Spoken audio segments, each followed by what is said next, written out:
Welcome to this special edition podcast series, Surviving the Shitstorm, with me, Michael Tingser. In today's episode, we will have a very special guest from the US, Barry Shuster, probably one of the most knowledgeable people I know when it comes to the restaurant industry. Barry is the founding editor and investment partner of the Restaurant Startup and Growth magazine and RestaurantOwner.com, an online and print media company serving restaurant entrepreneurs. I sat down with Barry to talk about the current storm and its impact on the industry, especially when it comes to independent small restaurant groups. If you fall into this, there's some real great nuggets here. Thanks to our partner HGEM, Tahola and Vita Mojo, who's making this possible. Tune out from the madness and get inspired by Barry.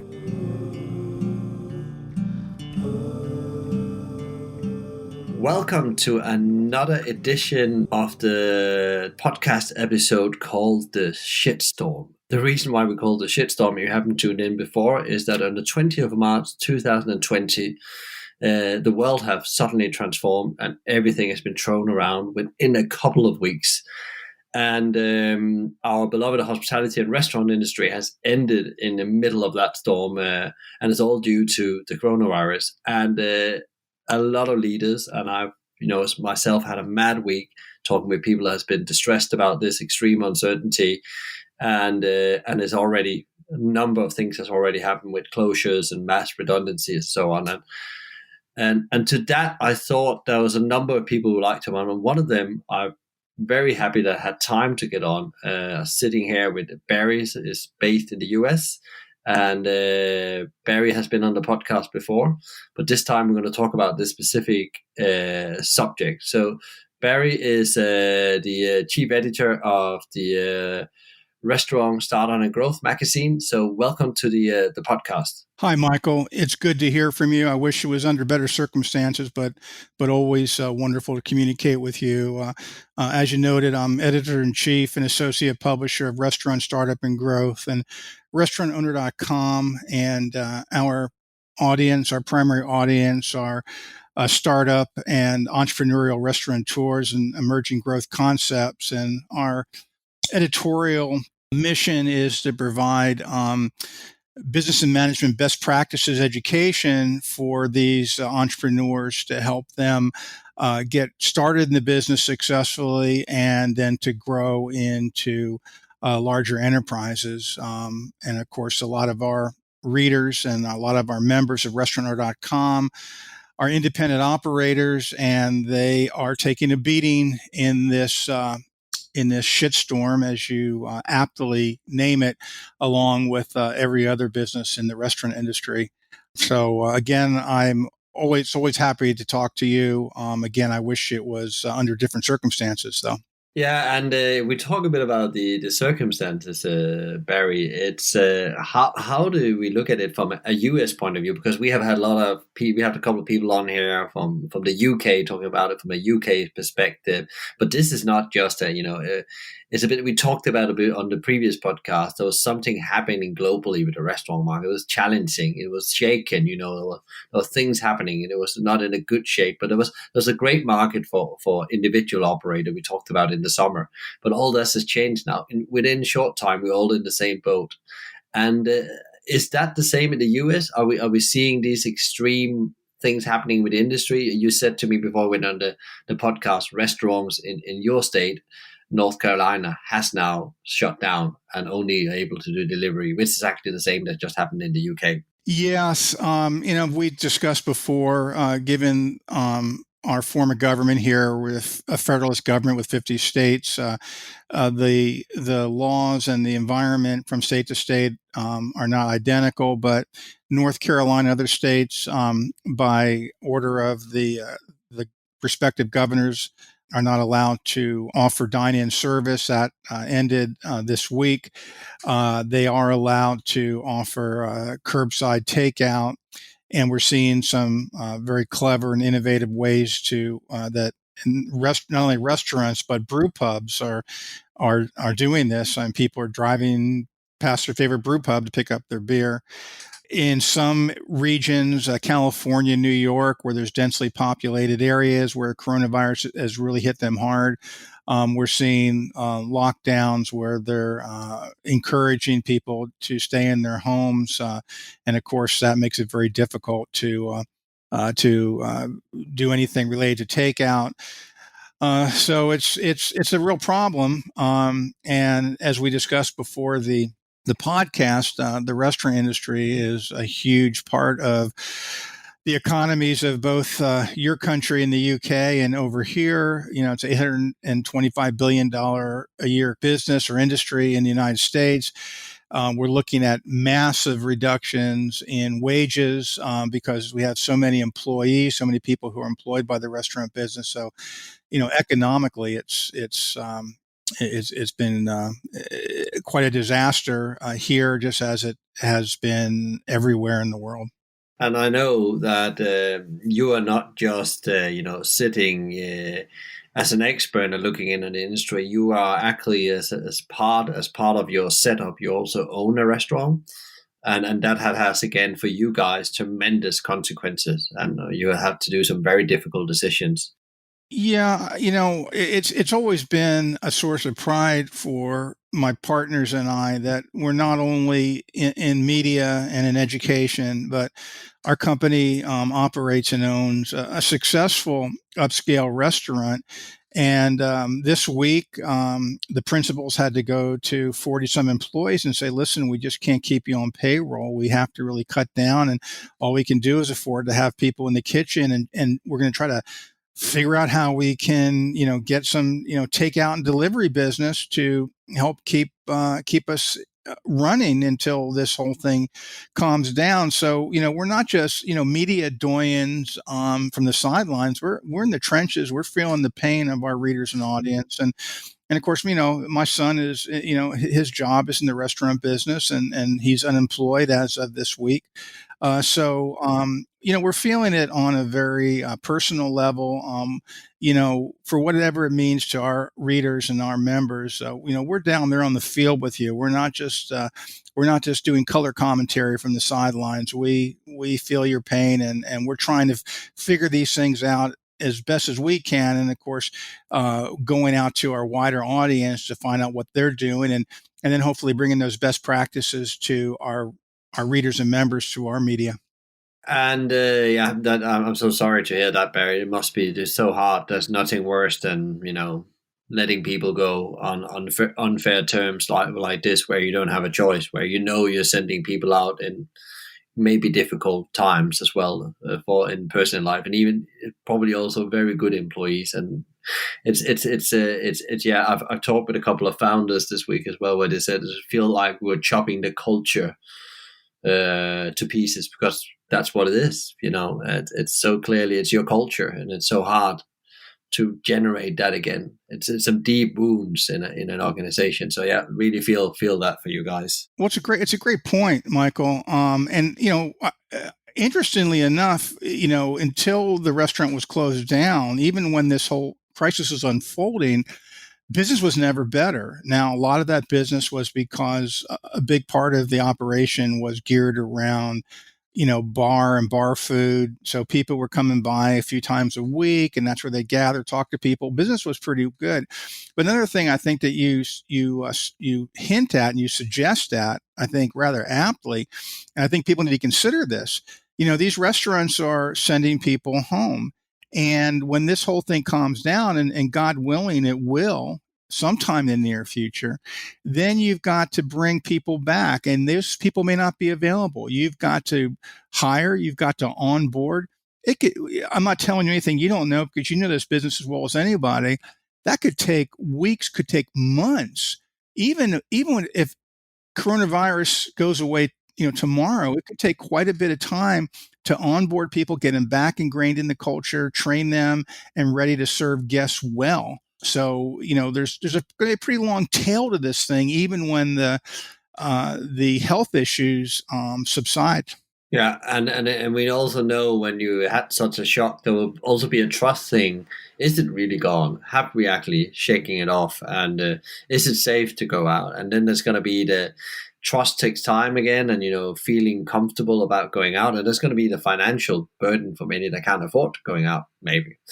as much as they have done. So yeah, so you're right. It's gonna be a slow start, as you say as well. It's not just turning on the light switch and then everything is out there again. But again, how you see from a long term, if you from what we know today, we don't know how long this is going to go on. How many months are we going to be shut down? How many months are we going to be staying at home? What do you think the long term consequences with this is, and what is going to change for the industry as you see it right now? Of course, it can change with dynamics moving in the market right now. Boy, I wish I knew that answer. I'm sure a lot of people do. I mean, we're all following the news, and we hear that the number of new cases in China is subsiding. People are going out again. I'm not sure where we are on the so-called curve here in terms of the infection rate. I'll be honest with you, I'm a little bit concerned right now in the United States. We are into a period of, well, it's spring here, and college students are on spring break. There's been a lot of criticism of what's going on in Florida, where they've sort of opened their doors to all these college students who are led to believe that they're somewhat impervious to the COVID-19, and in some ways they are, at least in terms of mortality. But 40% of the cases are still between 25 and 50, and not only that, they're going to be they're going to be getting together, they're going to be doing what college students do, and then they'll be coming back into their homes with their parents and grandparents and so forth. So a little bit concerned about where we are on this curve, if people are really taking it seriously or not. In my community, they seem to be. So depending on where we are in the curve until this thing settles down, the other part of this, I guess I'll try to look at this in a positive light. I'm hoping that people are now beginning to appreciate, what they're missing. We can't go out on a Wednesday night or a Friday night to our favorite pub now and see our friends and have a beer and maybe a bite to eat, or go out on a date night to a restaurant, or let's run out and go someplace tonight because we've been working hard. We're too tired to eat. And so I'm hoping there's some special appreciation and pent up demand for on premises dining, particularly, you and I were talking last summer how, ghost kitchens and third party delivery are really, changing the entire market. And certainly that's going to be the case. And now with this COVID-19, it's, that's how people are getting food. But I still like to believe there's going to be some pent up demand for some real hospitality. The other thing I like to see on a positive note is that something that operators have known all along, and I wish the public really understood this. The level of responsibility that restaurant operators have toward public health, and this as well as anybody, keeping things clean. They're constantly inspected by the health authorities. A foodborne illness could wipe out 100 people, make them very ill. And so I think it's going to also underscore just how important it is for restaurants to be fastidious in terms of their sanitation, and also remind the public that, these people have these workers, they're not just unskilled workers and cooks and chefs. They're people who are responsible for our public health. And it was actually interesting. We had Frank Bandura on an episode the other day. He was actually live today. And he talks about as well that this is maybe where actually the view on hospitality and its workers and the people who work in it will maybe shift because of, it is an industry that really cares overall. And most of the people who are working, they work really hard and they actually have very high standard when it comes to keeping people safe, both their employees and customers, compared to many other industries he'd been in touch with, he said. And he said he hoped that it would get a better publicity and better viewed from, both government and people in general working in hospitality. Well, yeah. And if you'll recall during our podcast this summer in Brighton, I almost waxed poetic on just how much I thought the people in the business and the industry were just a special breed. And Nothing that's been going on with this COVID-19 has shaken that, that belief. And in fact, in many ways, it's just validating what I have said. Is they're coming together. They're thinking. All of them are thinking very earnestly about this whole situation and how we can survive, not just as individual enterprises, but as an industry. And yeah, I'm hoping everything your guest has said is really true, because I believe it as well. So if we move on a bit and we look a bit about the situation right now, and maybe we could take the independent and small operators hat on here, but you can also, I think many of your advice will probably count even for bigger operations. So what is it that you think that operators should do in a short term phase right now, where we're actually standing as they have now closed the door? What is the short term thing they should do right now, and what is the long term? What are your top tips in a way to people out there? Because I know you've done quite a lot of webinars and so on. So I know you maybe have some places people can go and look afterwards. But like just on top of your head. Well, I mean, first, I think you need to keep abreast of what benefits, not only for your employees or your former employees, are out there, such as unemployment insurance benefits in your state, what tax breaks you can enjoy for your business to help you. We have the U.S. Small Business Administration, what emergency loans that they're offering. So you need to, circle the wagons, as they say, using an Old West metaphor, to make sure that, you're doing everything to protect your business. Certainly, you need to figure out how you're going to keep revenue coming in the door, in terms of takeout and delivery, and what you're going to need in the kitchen, how you can move inventory so it doesn't wind up being thrown away and adding to your food costs, of course, and then what kind of menus are you going to offer for takeout and delivery. The other thing that I would recommend, which is easier said than done, but if you really want to hang in there, and hopefully you will, and you can at least generate enough cash flow to keep basically a bare bones operation going, the one person I wouldn't want to let go of, and I'd try to maintain on payroll if I possibly could, is my general manager, if he or she really is a good general manager. Because when you want to get things moving again in your operation as an owner, it's going to be your general manager who's going to set the pace and is going to onboard everybody in terms of culture and systems. And that person is really vital to your success. So if I have a good GM, I'm going to want to try to hang on to him or her through this, and just to make sure that they're there for me when we have to bring people back in the door.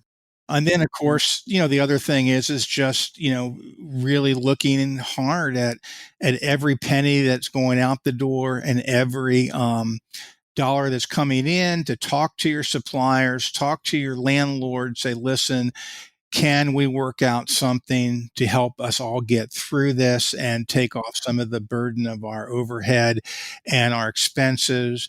I think operators may find that their suppliers and landlords and other people they owe money to are going to be willing to do what they can to just basically take off some of the stress. Yeah, and I think you already seen that's actually something that's gone on over here already. I'm also involved with a couple of business, and I already been in conversation with landlords, technology providers, and things like that. And everybody has been open to do something, or trying to find credit solutions or move things. And yeah, so the industry is really coming together also from a supply chain point of view. I think that's been really supportive to see as well. So yeah, everybody is in the same boat in a way. So yeah. What is the long term again? Besides the general manager is a really good long term advice. Is there any other thing long term you think that now you close down business, you sorted out your position and your cash flow, you can keep this moving, keeping alive, maybe a bit of Deliveroo for 6 months. But what do you then advise people to start thinking about in that period where you're just waiting to get up again and running? Well, I suppose, one of the obvious answers is this is maybe an opportunity to really, do some soul searching and look at your operations and your systems and your procedures and your menu, and take whatever time you have where you're not kind of consumed in the daily rush of a business. A lot of, as we know, a lot of owners, even though they try to work on the business, they're there on the floor, they're spending a lot of time in the business. It's an opportunity to say, listen, if I can get through this mess, if I can, if we can survive this and get things up and running again, what can I do to have a stronger business, have a more profitable business, have a better menu, better systems and procedures, better training, really an opportunity to come back in a really strong manner and do things that perhaps they said, well, I'd like to do, but man, I'm just so busy. It's just, when do I get around to it? So that's the first thing that comes to mind. And then, as we suggested earlier, strengthen those relationships with your suppliers, with your landlord. If they're there to help you out, great opportunity for everybody to say, listen, when we get through this, what can we all do to make it work better? Get more traffic here, purchase more intelligently. What resources do you have that I'm not using? And, come back with just a really strong supplier relationships. Again, I think that's a really good point. Again, like actually, is there something in my I love you have always the three areas you talked about as well. The restaurant owner and startup growth magazine. You talk about the business acumen. Is there something I need to optimize there? My financial skill, my marketing abilities. Is there something around my culture? Because I guess if you have, as you guys have been out letting people go, then you played with the culture. How do you actually bring that culture back? What is your plan for that as you go back into a new world, and or a new version of that even? And then your systems, as you said, how do you actually polish your systems and get them really stellar? Because I guess it's going to be even tougher environment for a period of time than when they came from a margin point of view, when normality or the new normality hits in a way. So having system that really seamless helps your business automate things that doesn't need to be done by the owner or employees in the business. It's just very costly, no matter what restaurant operation you run. And I think another point I'd like to make is that, fortunately, in this age of social media, here's an opportunity to stay in touch with your employees. Even if you've had to let them go, to do whatever you can to look at, check in on them, look after their welfare, try to help them, give them a reason that make them want to come back and work for you when you get things together. And also with your employees, I think it's just a time to not to be, go dark on social media, but to say, hey, we're here. We have takeout, we have delivery. This is what's going on in the kitchen. We're really doing everything to stay in business. We really need you. I think, I'm sure this is the case in the UK, but United States, we love the story of the underdog. We love the story of that, the boxer coming back, and winning the title after setbacks. And so I think this is a time to really personalize that story and maintain relationship with your customers and give them a reason to say, listen, you're part of our success, and we need you. And here's an opportunity, to help keep us afloat and for us to feed our families. I just, I believe in human nature. I believe that people are generally good and they want to see other people succeed. Here's an opportunity to let them, be part of that. Yeah, that's a really really good point there, Barry. If operator needs to find some help, is there any places you've seen that you could point them to on websites, online forums, webinars, or anything where they can actually go and get some inspiration? Because in all this, your brain is sometimes fried, and you actually just have to go and find a roadmap somewhere to get started in a way to get ideas. Well, and I have to be a little bit self-serving in this. But we are having a series of webinars and virtual town halls on restaurateur.com. In fact, even if we had one yesterday, we're actually on the 18th, and if people missed it, they can still go and listen to it. There's some great ideas and suggestions there. We're going to continue to have these. They're open not only to our members but to anybody in the business. And so I do encourage people to go to restaurateur.com, and this will be an opportunity not only to listen to, quote unquote thought leaders on the sideline, but other operators, and and listen to their ideas, what they're doing, and they may have some nuggets that you could bring back into your operation. And then the other thing is that, at least the United States, and I don't really know how the supply chain works in the UK, but United States, we have with some very large broadline food distributors, Cisco, U.S. Foods, Benny Keith, and these companies have tremendous educational and support resources out there. And so I'd ask, your suppliers, hey, listen, what education, what resources, what consulting, what are you learning? Because remember, these big suppliers, they're dealing with operators all over the country, and they're seeing stuff that works and seeing what doesn't work. And so I'd also turn to them as well. And then, of course, there's a lot out there on, as you and I both know, we're both big fans of LinkedIn, and I'm seeing a tremendous amount of really good information and media popping up on there. And so, it's worth your time to, more than ever now, to really scroll through your LinkedIn feed and see what your colleagues in the business are saying and sharing with you. Yeah, I agree, and there's so much out there now, right now. But I would also say, without being colored in any way, I don't have any business ties to restaurant owners or growth magazine, startup growth magazine. I would say there's always some brilliant ideas and angles on things to get there. There's tons of information if you buy yourself access to the platform, but just the free stuff there's already is it's amazing. So I would definitely say go and tap into these resources as well. Even though it's not if it's not a European, you're not a European business, but again, these things apply no matter where you are in the world. And what I took away particularly from our conversation in Brighton this summer is that a lot of the things that were, keeping up operators here and the challenges, and of course meeting some of the operators over there, they're so similar to what's going on here. Really, they're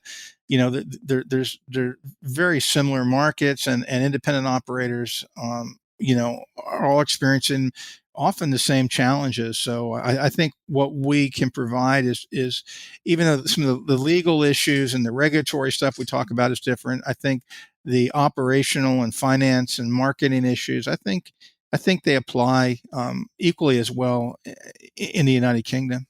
Totally agree.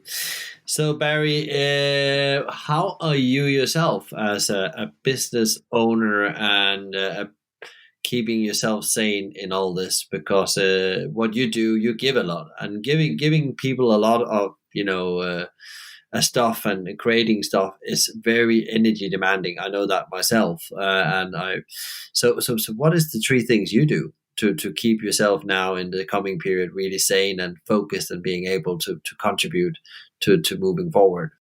Yeah, good point. I'm not only editor and associate publisher of this media business, but I'm also a university business school professor, and I've been told I've had to convert all my classes to online. So I've been spending some time doing that. Students have been sent home from the university, and now are going to have to finish their semester online, and so doing that, and then of course I've had to take our current issue and flip it to just have content on some of the issues we talked about in terms of surviving the coronavirus. I think trying to keep a positive attitude, taking care of myself, getting plenty of sleep. I have a pretty, I practice yoga. I take long hikes in the woods near my house. I'm putting those things at the top of the list because, frankly, this is not the time any of us want to have our resources get worn down. And unfortunately, I think I can speak for you as well. We like what we're doing. We enjoy it. We get good energy from the people we work with. So, boy, that sure helps. But the thing I'm trying to do is get too wrapped up in the uncertainty of it all, because we just don't know how long this thing is going to last. And all we can hope for is to see ourselves and our family and our friends remaining healthy. And then my friend Sean Walchef in San Diego is a wonderful operator. He gets up in the morning and he says a prayer of gratitude every day. And I think there's a lesson there from Sean, Cali Comfort Barbecue out there, one of our young supporters and very successful operators. Some really, really good tips there. And I know you're not just saying these things because before you went on this podcast, so it's afternoon in where you are and it's evening here in the UK, you've been out for, what did you say, 1.5 hour hike? Well, I take a 5-mile hike around a lake near us, and it's and it's been very nice because a lot of people can't work. They're working at home, or the universities are closed down, the public schools are closed down, and so all people have really to do is either stay home or they go out. And I see many people walking on the trail, giving everybody, respectful distance from each other as we're told to do, but enjoying the sunshine, getting vitamin D, seeing nature, the birds, the water, and and they're all very polite and smiling and uplifting. And so it's not only physically good, but it's kind of a moral shot in the arm too. Good. Where can people follow you? Because you share a lot of stuff as well. You mentioned LinkedIn is a place where you... Absolutely, and I'm happy to connect with anybody who feels that they would like to communicate with me. And I do post information about restaurant startup and growth and restaurant.com. So LinkedIn is my favorite platform, just because it's business to business. That's what we are. And so I invite anybody listening to please invite me to connect with them. I'd be delighted to do so. And hopefully we can share some, good information and good cheer. Yeah, and of course we will put everything in the show notes so people can find you as well, Barry. That's wonderful. I appreciate that, Michael. Good, Barry. Thank you very much for your time in these mad moments of the world. I'm sure we're going to connect on either during or on the other side and talk a bit about how do we get all this started again. That's definitely a great conversation about that, I think. So thank you for coming on the podcast again, Barry. My pleasure, Michael. Be well, stay well, and bless you and your family. Power, love, and energy to yours as well. Thank you. Thank you, Barry, for your great insights and thoughts on how to survive and thrive the current storm as an independent or smaller restaurant group. Some really great nuggets in here. Remember, if you would like to reach out or get in contact with Barry, you can do that through LinkedIn on Barry Shuster. Please share this podcast so other industry people also can get great insight and advice. If you like more of this, please subscribe to one of our channels. More to come very soon. If you have not signed up to our newsletter, go to experience101.live and sign up today. Thanks to our partner HGEM, Tahola and Vita Mojo for supporting us to get this out to more movers, shakers and mavericks. Together we can overcome this. Thanks for listening and be kind out there. We need more help, call the whole town. Now let's try and get this thing off the ground. All in together, let's gather round. We're gonna try and get this thing off the ground.